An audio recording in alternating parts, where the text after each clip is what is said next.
नमस्कार. नवाश्म युगानंतर मानवाच्या हाती एक नवीन शक्ती लागली, ती म्हणजे धातू. साधारण इसवी सन पूर्व 2100 ते 700 या कालखंडाला आपण ताम्रपाषाण युग म्हणतो, जिथे मानवाने दगड आणि तांबे या दोघांचा वापर करून प्रगती साधली. मुद्दा 1. तांब्याचा पहिला वापर. इ.स. पू. 2100च्या सुमारास मानवाने सर्वात आधी वापरलेला धातू म्हणजे तांबे. यामुळे मानवाची हत्यारे अधिक मजबूत आणि धारदार झाली. आता दगडासोबत तांब्याच्या कुऱ्हाडी आणि विळे वापरले जाऊ लागले.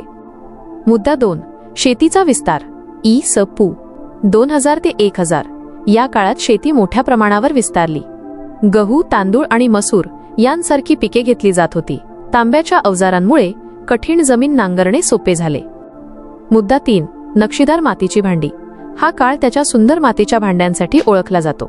काळ्या आणि लाल रंगाच्या भांड्यांवर पांढऱ्या रंगाने नक्षीकाम करण्याची कला या काळात विकसित झाली. मुद्दा 4. महाराष्ट्रातील महत्त्वाची स्थळे. आपल्या महाराष्ट्रात दायमाबाद, अहमदनगर आणि इनामगाव, पुणे येथे या संस्कृतीचे सर्वात मोठे पुरावे सापडले आहेत. इनामगाव येथे तर इ.स. पू.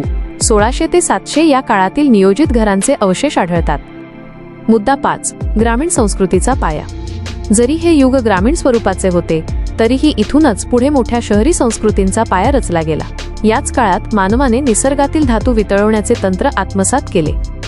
निष्कर्ष: ताम्रपाषाण युग हे मानवाच्या तांत्रिक प्रवासातील एक सुवर्णपान आहे, ज्याने आपल्याला पाषाण युगातून धातू युगात नेले.